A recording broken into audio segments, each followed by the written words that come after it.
नमस्कार विद्यार्थी मित्रांनो, स्वागत आहे तुमचं आपलं चॅनल एमपीएससी गर्लवरती. मित्रांनो, आज आपण एसटीआय म्हणजे स्टेट टॅक्स इन्स्पेक्टर या पदाविषयी संपूर्ण सविस्तररित्या माहिती घेणार आहोत. जसे की वयोमर्यादा काय आहे, परीक्षेची नवी योजना नक्की कशी आहे, शारीरिक पात्रता तुमची काय असायला हवी, शैक्षणिक पात्रता काय असायला हवी. या अगोदरच्या व्हिडिओमध्ये आपण एसटीआय पदाबद्दल संपूर्ण सविस्तररित्या माहिती जी आहे ती बघितलेली आहे. मात्र त्या व्हिडिओमध्ये मी आयोगाचा जुना सिलेबस जो आहे तो सांगितलेला आहे.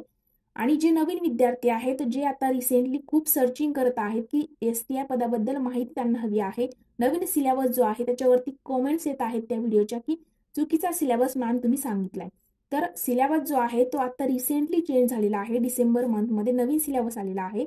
तो सिलेबस आपण त्या व्हिडिओमध्ये सांगितलेला नाही. त्यामुळे आजच्या व्हिडिओमध्ये आपण आयोगाचा नवीन पॅटर्न पण समजून घेणार आहोत आणि 2023च्या नवीन बदलानुसार नक्की एसटीआय कसं बनायचं आहे, नक्की काय काय पात्रता लागणार आहे, काय वयोमर्यादा आहे, नियुक्ती कशा प्रकारे होणार आहे, ट्रेनिंग असते का, मुलाखत असते का, सर्व तुमच्या मनात जेवढ्या काही शंका आहेत त्या तुमच्या या व्हिडिओमध्ये मित्रांनो दूर होणार आहेत. त्यामुळे व्हिडिओ स्किप न करता शेवटपर्यंत बघा, जेणेकरून तुम्हाला कोणत्याही प्रकारची शंका यानंतर स्टेट टॅक्स इन्स्पेक्टर या पदाविषयी राहणार नाही. मित्रांनो, व्हिडिओ सुरू करण्यापूर्वी जर तुम्ही चॅनलवरती पहिल्यांदा आले असाल तर चॅनलला सबस्क्राईब करा आणि एमपीएससी बद्दल अशीच महत्त्वपूर्ण माहिती आणि डेली अपडेट सर्वात अगोदर बघण्याकरिता बेल आयकॉनवर देखील प्रेस करायला विसरू नका. चला तर मित्रांनो, आपण व्हिडिओला सुरुवात करूया. तर मित्रांनो, स्टेट टॅक्स इन्स्पेक्टर म्हणजेच राज्य कर निरीक्षक जर तुमची ड्रीम पोस्ट असेल तर तुमची निवड नक्की कशा प्रकारे होते. सगळ्यात पहिला जो टप्पा आहे तो म्हणजे निवड. नक्की तुम्हाला स्टेट टॅक्स इन्स्पेक्टर व्हायचं आहे तर त्याकरिता नक्की काय करावं लागेल, नक्की कोणती परीक्षा द्यावी लागेल किंवा परीक्षा न देता होता येईल का, ते आपण बघूया. तर मित्रांनो, स्टेट टॅक्स इन्स्पेक्टर या पदाची निवड जी आहे ती दोन प्रकारे करता येते. म्हणजे दोन प्रकारे तुम्ही स्टेट टॅक्स इन्स्पेक्टर पदावरती जाऊ शकता. ते कसं, तर तुम्ही जर अगोदर कर सहाय्यक या पदावरती तुमची नियुक्ती झालेली असेल, कर सहाय्यक पदावरती तुम्ही कार्यरत असाल, तर तुमचं प्रमोशन जे आहे ते एसटीआय म्हणजे स्टेट टॅक्स इन्स्पेक्टर या पदावरती होत असते. जर तुम्ही सध्या कर सहाय्यक पदावरती कार्यरत असाल, टॅक्स असिस्टंट तुम्ही असाल, तर तुम्ही एसटीआय होऊ शकता. तुमची पदोन्नती त्या ठिकाणी होते. आणि दुसरा एक पर्याय आहे, ज्या पर्यायामध्ये तुम्ही अभ्यास करून देखील ती एक्झाम क्रॅक करून स्टेट टॅक्स इन्स्पेक्टर पद मिळवू शकता. महाराष्ट्र दुय्यम सेवा गट ब व गट क संयुक्त पूर्व परीक्षा तुम्हाला या ठिकाणी द्यावी लागते. आता त्या परीक्षेचं स्वरूप कसं आहे, आयोगाने काय नवीन चेंजेस केलेले आहेत, सर्व माहिती आपण सविस्तररित्या घेणार आहोत. मित्रांनो, सर्वात अगोदर आपण अभ्यासक्रम बघण्या अगोदर किंवा परीक्षेची योजना समजण्या अगोदर स्टेट टॅक्स इन्स्पेक्टर करिता तुम्हाला शैक्षणिक पात्रता तुमची काय असायला हवी. सर्वांनी निर्णय घेतलेला आहे. तुम्ही 100% व्हिडिओ बघत असाल तर तुम्ही निर्णय घेतला असेल की स्पर्धा परीक्षेतून आपल्याला स्टेट टॅक्स इन्स्पेक्टर हे पद मिळवायचं आहे. मग त्या पदाकरिता शैक्षणिक पात्रता तुमची काय असायला हवी. तर मित्रांनो, तुमच्याकडे पदवी असणं गरजेचं आहे. तुमची पदवी कोणत्याही फील्डमधून असो, बी फार्मसी केली असेल, इंजिनिअरिंग केली असेल, बीए केलं असेल, बीएससी केलं असेल, तुम्ही एमबीबीएस डॉक्टर असाल तरीही तुम्ही याकरिता पात्र आहात. तुम्ही फॉर्म जो आहे तो भरू शकता, परीक्षा देऊ शकता. आणि पदवीच्या शेवटच्या वर्षाला जर तुम्ही असाल, लास्ट इयरला देखील स्टुडंट आयपीआर आहे, त्यामुळे तुम्ही एक्झाम जी आहे ती देऊ शकता. फॉर्म जेव्हा निघेल, जेव्हा आयोगाची जाहिरात येईल त्यावेळेस तुम्ही लास्ट इयरला असाल तर तुम्ही फॉर्म भरू शकता. पण मात्र या ठिकाणी एक अट आहे, जे नवीन विद्यार्थी आहेत ज्यांना माहीत नाही. मित्रांनो, जेव्हा तुम्ही स्टेट टॅक्स इन्स्पेक्टरचा फॉर्म भराल लास्ट इयरला असताना, त्यावेळी तुम्ही फक्त पूर्व परीक्षा देऊ शकता. मात्र मुख्य परीक्षेकरिता जेव्हा तुम्ही पात्र असाल, मुख्य परीक्षेकरिता तुम्ही पात्र असल्यानंतर जेव्हा मुख्य परीक्षेची जाहिरात येईल आणि तुम्ही फॉर्म भरणार असाल, त्यावेळी तुमच्याकडे तुमची पदवी कंप्लीट झालेलं सर्टिफिकेट तुमच्याकडे असणं गरजेचं आहे. त्यानंतरच तुम्हाला परीक्षा जी आहे ती देता येईल, मुख्य परीक्षा. पूर्व परीक्षेला असं काही नाही, तुम्ही लास्ट इयरलाही तुम्ही फॉर्म भरू शकता पूर्व परीक्षेचा. मात्र मुख्य परीक्षेपर्यंत तुमच्याकडे डिग्रीचं सर्टिफिकेट जे आहे ते असणं गरजेचं आहे. त्यानंतर नक्की परीक्षेचं स्वरूप कसं आहे. आता तुमची डिग्री कंप्लीट आहे किंवा तुम्ही लास्ट इयरला आहात आणि आता तुम्हाला जाहिरात आलेली आहे आणि फॉर्म भरायचा आहे. मग त्याकरिता कोणती परीक्षा द्यायची आहे, नक्की प्रिपरेशन जरी स्टार्ट तुम्ही करत असाल तर परीक्षा कोणती द्यायची. तर मित्रांनो, तुम्ही शैक्षणिक पात्रता तुमची आहे तर तुम्हाला काय करायचं आहे, तर पूर्व परीक्षा आणि मुख्य परीक्षा असे 2 टप्पे तुम्हाला या ठिकाणी पार करावे लागतात. पूर्व परीक्षा असते 100 गुणांची. त्या ठिकाणी 100 प्रश्न तुम्हाला विचारले जातात. एका प्रश्नाकरिता 1 गुण आणि वेळ ही 1 तासाची असते. 60 मिनिटामध्ये तुम्हाला 100 प्रश्न सॉल्व्ह करावे लागतात. पॅटर्न कसा आहे तर लिखित पॅटर्न आहे का तर नाही. तुम्हाला त्या ठिकाणी लेखी परीक्षा नसते, तर वस्तुनिष्ठ बहुपर्यायी म्हणजेच मल्टिपल चॉईस क्वेश्चन्स त्या ठिकाणी विचारले जातात. पर्याय एक निवडायचा असतो. 4 पर्याय दिलेले असतात. मित्रांनो, पूर्व परीक्षेमध्ये निगेटिव्ह मार्किंग देखील लागू आहे. त्यामुळे प्रत्येक प्रश्न सॉल्व्ह करताना तुम्हाला त्या ठिकाणी काळजी घ्यायची आहे की तो प्रश्न चुकायला नको. 100 पैकी जास्तीत जास्त प्रश्न कसे बरोबर येतील, तुमची अशी स्ट्रॅटेजी अभ्यासाची असायला हवी. दुसरा टप्पा आहे मुख्य परीक्षा. आता मुख्य परीक्षेमध्ये तुमचे 2 पेपर होतात. आता आयोगाचा नवीन पॅटर्न काय आहे तो मी तुम्हाला समोर सांगणार आहे. दुसरा टप्पा आहे मुख्य परीक्षा. आता आयोगाचा जो नवीन पॅटर्न आहे तो मी तुम्हाला नंतर समोर पूर्ण डिटेलमध्ये त्याची माहिती देणार आहे. अगोदर समजून घ्या की एक आढावा घ्या की पेपर नक्की कसा असतो, परीक्षेची योजना कशी असते. मित्रांनो, मुख्य परीक्षेमध्ये 2 पेपर तुमचे घेतले जातात. पेपर 1 असतो 200 गुणांकरिता आणि पेपर दुसरा असतो 200 गुणांकरिता. एकूण 400 गुणांची तुमची मुख्य परीक्षा असते. मग त्यामध्ये आता आपण अगदी डिटेलमध्ये जर बघितलं तर बघा, महाराष्ट्र अराजपत्रित सेवा गट ब व गट क. आता नवीन चेंजेस काय आहे मित्रांनो, 2022 पर्यंत PSI, STI आणि ASO या 3 पदाकरिता गट ब संयुक्त पूर्व परीक्षा घेतली जात होती आणि मुख्य परीक्षा जी आहे ती PSI करिता वेगळी, STI करिता वेगळी आणि ASO करिता वेगळी. म्हणजे प्रत्येक पदाकरिता वेगवेगळा अभ्यासक्रम तुम्हाला करावा लागत होता. PSI करिता कायदे वेगळे होते. स्टेट टॅक्स इन्स्पेक्टर करिता तुमची अर्थशास्त्र जो विषय आहे तो थोडासा जास्त विचारला जाणार पेपर 2 मध्ये. अशा प्रकारचं पॅटर्न आयोगाचं 2022 पर्यंत होतं. मग 2023 मध्ये काय चेंजेस आहे तर बघा, गट ब मध्ये PSI, STI, ASO आणि दुय्यम निबंधक असे 4 पदं असतील. तसेच गट क मध्ये एकूण 6 पदं असतील. त्यामध्ये तुम्हाला माहित असेल की ESI आहे, टॅक्स असिस्टंट आहे, त्यासोबत RTO वगैरे ते पद आहेत AMVI. तर हे 6 पदं, गट क चे 6 पदं, गट ब चे 4 पदं कोणते PSI, STI, ASO आणि दुय्यम निबंधक, या सर्वांची एकच संयुक्त पूर्व परीक्षा होईल 100 गुणांची. बघा मित्रांनो, 10 पोस्ट करिता तुम्हाला फक्त काय करायचं आहे, एकच परीक्षा द्यायची आहे. गट ब व गट क संयुक्त पूर्व परीक्षा 2023. अशा प्रकारचा पॅटर्न 2023 पासून असणार आहे. म्हणजे 10 पोस्ट करिता फक्त एक पेपर तुम्हाला द्यायचा आहे 100 गुणांचा. मग त्यामध्ये सपोज तुम्ही ती परीक्षा जी आहे, अगोदर आपण पॅटर्न समजून घेऊया. तर मित्रांनो, परीक्षेचे टप्पे बघा, संयुक्त पूर्व परीक्षा 100 गुण, स्वतंत्र मुख्य परीक्षा 400 गुण, एकूण 2 पेपर. शारीरिक चाचणी आणि मुलाखत जी आहे ती फक्त पोलीस उपनिरीक्षक पदाकरिता असेल. शारीरिक चाचणी 100 गुण आणि मुलाखत 40 गुण, हे सर्व काही पोलीस उपनिरीक्षक पदाकरिता.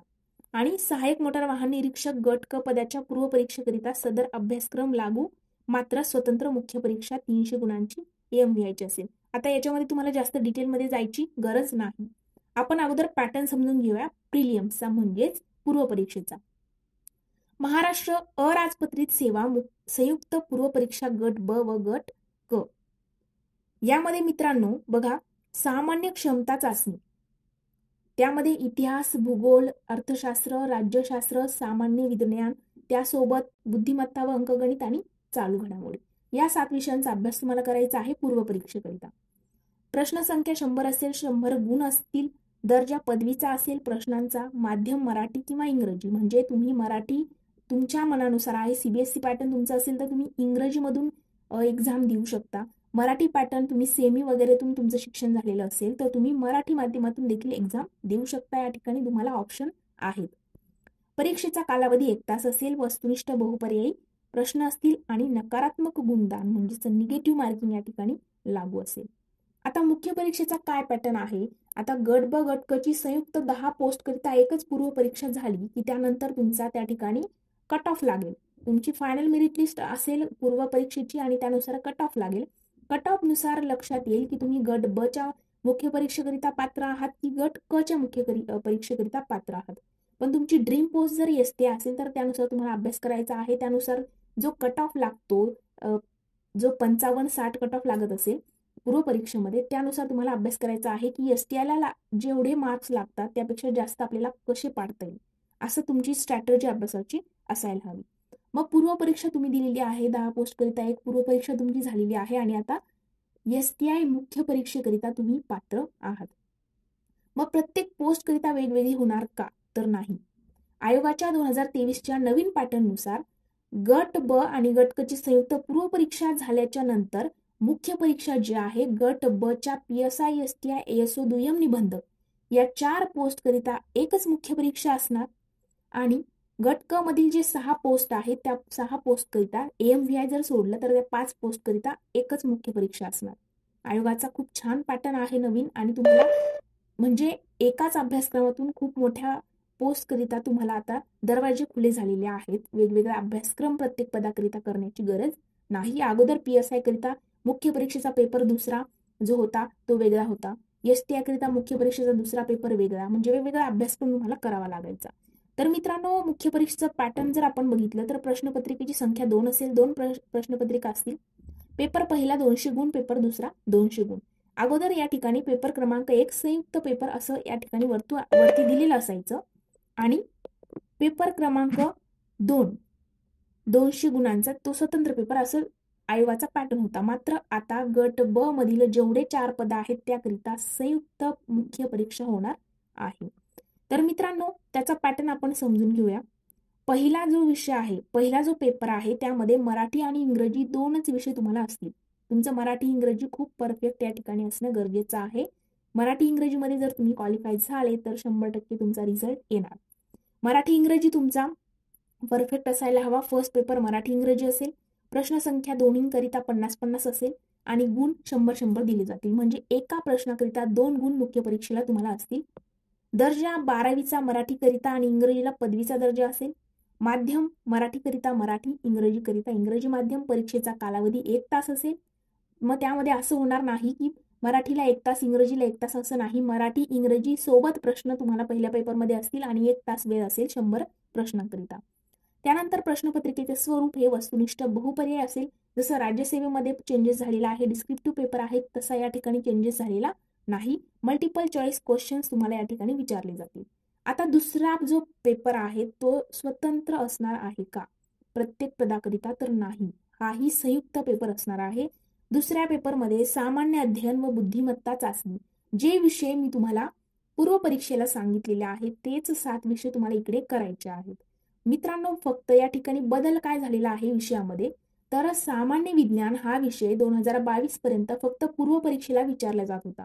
मात्र 2023 पासून सामान्य विज्ञान हा विषय जो आहे तो मुख्य परीक्षेला देखील विचारला जाणार आहे. त्यामुळे सामान्य विज्ञान विषयाला स्किप करून चालणार नाही.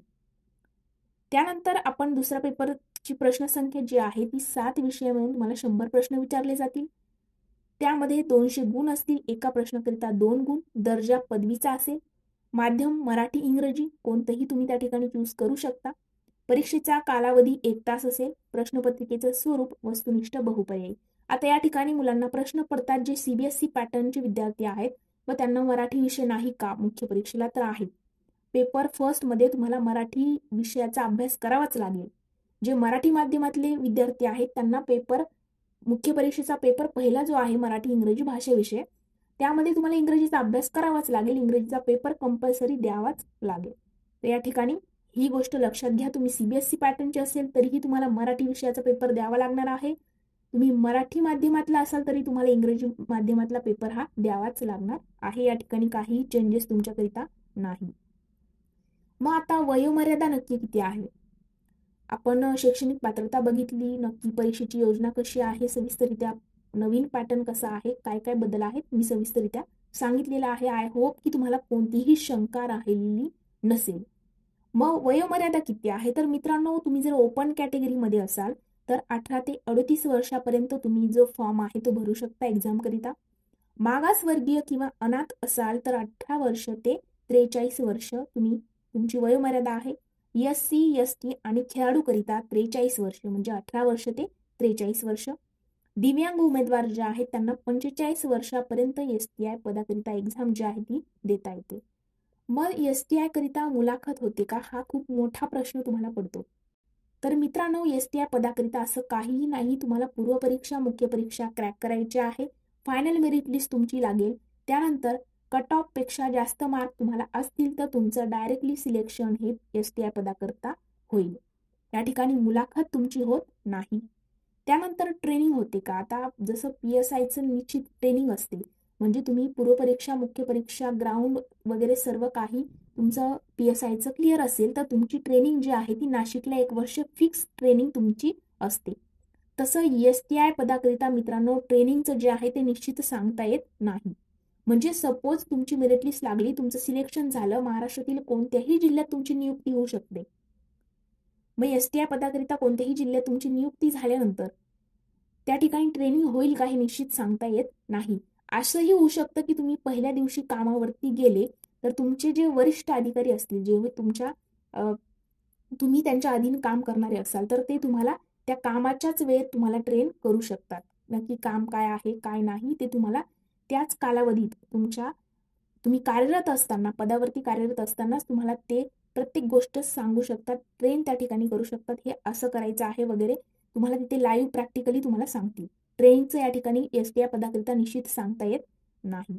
आता सगळ्यात महत्त्वाचा मुद्दा, पूर्वपरीक्षा क्रॅक केली, मुख्य परीक्षा क्रॅक केलेली आहे, शैक्षणिक पात्रता आहे, वयोमर्यादा आपली आहे, सर्व पॅटर्न समजलेला आहे. तर सगळ्यात महत्त्वाची गोष्ट म्हणजे वेतन. आता एवढी मेहनत करायची आणि वेतन सांगणार नाही असं होणार नाही. मित्रांनो, वेतन जे आहे STI पदाकरिता महाराष्ट्रामध्ये 45,000 स्टार्टिंग आहे. 45,000 तुमची स्टार्टिंग असेल ते 55,000पर्यंत. आपण एक फिक्स या ठिकाणी आकडा सांगू शकणार नाही. पण 45,000 to 55,000 पर्यंत तुम्हाला या ठिकाणी वेतन महाराष्ट्रामध्ये स्टेट टॅक्स इन्स्पेक्टर या पदाकरिता मिळत असतं. तर मित्रांनो, ही झाली स्टेट टॅक्स इन्स्पेक्टर पदाविषयी संपूर्ण सविस्तररित्या माहिती आयोगाचे नवीन 2023चे बदल, त्यासोबत नवीन परीक्षेची योजना. एवढं काही समजून सांगितल्याच्या नंतरही तुमच्या मनात काही शंका असेल तर मला कॉमेंट बॉक्समध्ये नक्की प्रश्न विचारा. आणि मी त्या ठिकाणी एक्सप्लेन करू शकले नाही तर मला आपल्या चॅनलच्या अबाउट सेक्शनमध्ये माझ्या इंस्टाग्राम अकाउंटची लिंक आहे, तिथे जाऊन तुम्ही मला मेसेज करू शकता. मी नक्कीच त्या ठिकाणी तुमच्या प्रत्येक प्रश्नाचं उत्तर देण्याचा प्रयत्न करेन. आज आपण इथेच थांबूया. Thanks for watching.